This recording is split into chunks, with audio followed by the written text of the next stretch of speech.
So picking up right where last week left off, we've still got the threat of a nuclear power in the past. Oh man, I love time travel shows sometimes. Welcome to the heart of the stories we tell.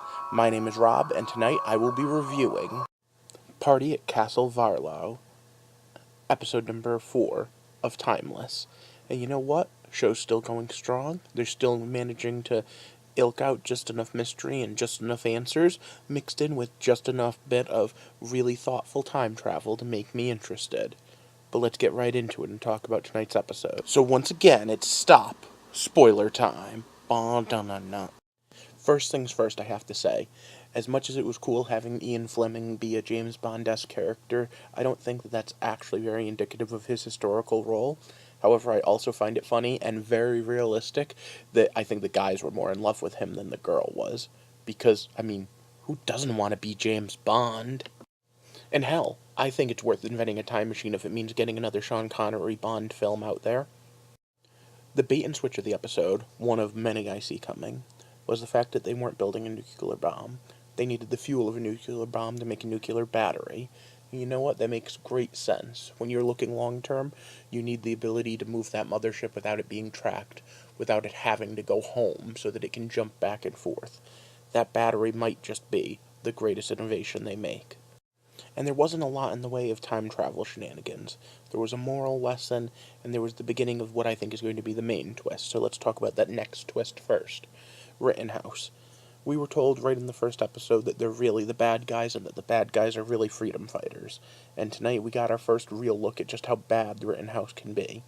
When you're threatening someone's family and loved ones, there's no way you're on the side of right. And then on to the moral.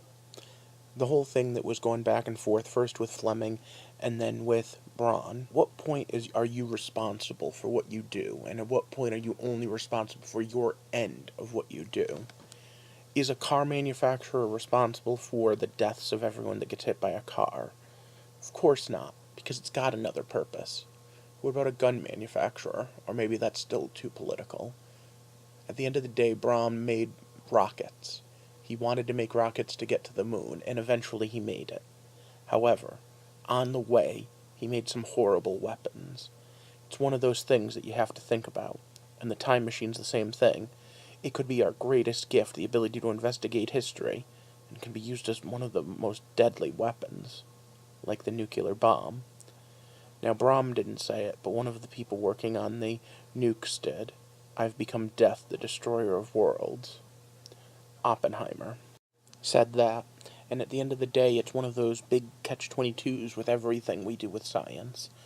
That which can create can destroy, and it's a very powerful theme in a lot of fiction, one that I think we're going to see more of in these upcoming episodes.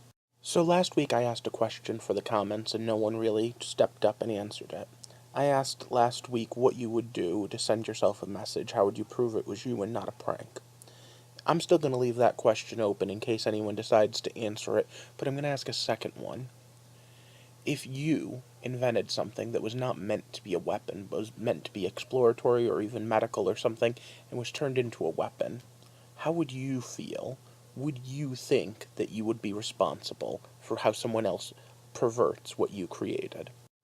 Just some food for thought as we move forward and try to build this community.